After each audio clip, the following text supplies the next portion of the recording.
जिल्ह्याच्या मौदीवासियांना अखेर देव पावला असून भंडारा जिल्ह्यातील मौदी ते नागपूर जिल्ह्यातील आंभोरा या दरम्यान असलेल्या वैनगंगा नदीवर पूल बांधण्यात आल्यानं नागरिकांचा अनेक वर्षापासूनचा नावेतून करावा लागणारा प्रवास आता थांबणार आहे। तब्बल 127 कोटी रुपये खर्च करून वैनगंगा नदीवरून या पुलाची निर्मिती करण्यात आली आहे। यापूर्वी भंडारा ते नागपूर आंभोरा मार्गे नागरिकांना नावेनं प्रवास करावा लागत होता, तर आंभोरा या ठिकाणी भगवान शंकर यांचं मंदिर असून या ठिकाणी जाण्यासाठी 70 किलोमीटरचं अंतर कापून जावं लागत होतं।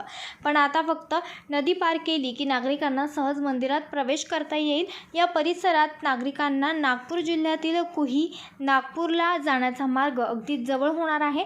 जून महिन्यात नागरिकांसाठी हा पूल खुला केला जाणार आहे। न्यूज रिपोर्टर चेतन समरीत, आज 24 तास।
नवनवीन आणि ताज्या घडामोडींसाठी आज 24 तास सबस्क्राईब